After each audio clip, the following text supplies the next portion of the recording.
Madhav, thanks for joining me. Tell me, what do you feel about the Golf Premier League and you're really getting out of the stock market and investing in a Golf Premier League? Certainly makes me feel there are bullish prospects ahead. Oh, no, I'm not sure that this is, I've looked at it from an investment hat on. I think, I'm a sports enthusiast, I'm a golfer, I'm a golf enthusiast. It's, I think, something I'd like to support and encourage, and in my own small way, that's my contribution. And some of the fringe benefits are that you're here in this beautiful place, doing something very unusual and novel, pioneering in many ways as far as golf is concerned. And if it turns out to be a multi-bagger as an investment, so much the better.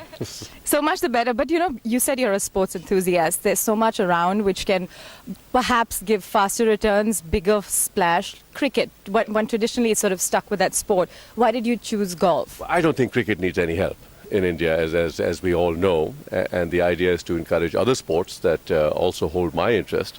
And golf is rising very fast. It's become a not necessarily an elitist sport anymore, and I think that's I think it jibes well where India is, that it's a fast aspiring country, and I think a lot of young kids are playing golf.